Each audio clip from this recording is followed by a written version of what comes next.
along the Thames in Wargrave, where the river waters gleam, stood the bull a lively inn, a child's remembered dream.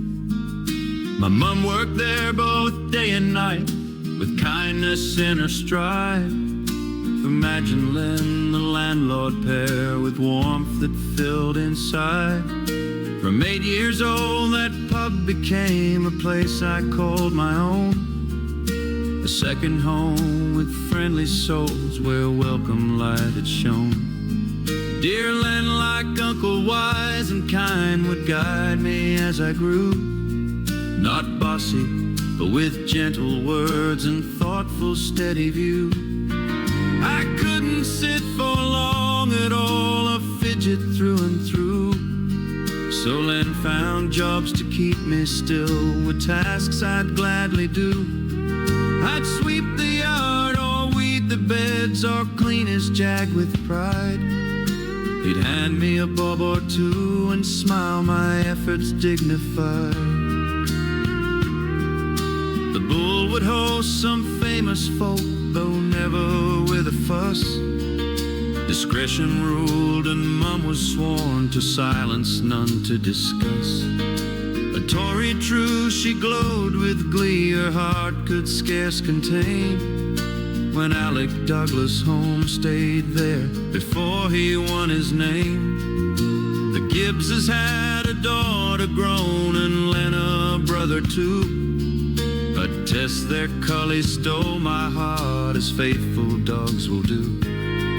I walked afar through lane and field, we shared a special bond, yet passing by the pub would spark her riotous response. The glasses crashed, the drinks would fly, she'd leap and bark with glee. The patrons laughed though Len would sigh, she's wild as wild can be. They planned to send her far away to farmland wide and fair. I prayed each night with hopeful heart, oh please don't send her there.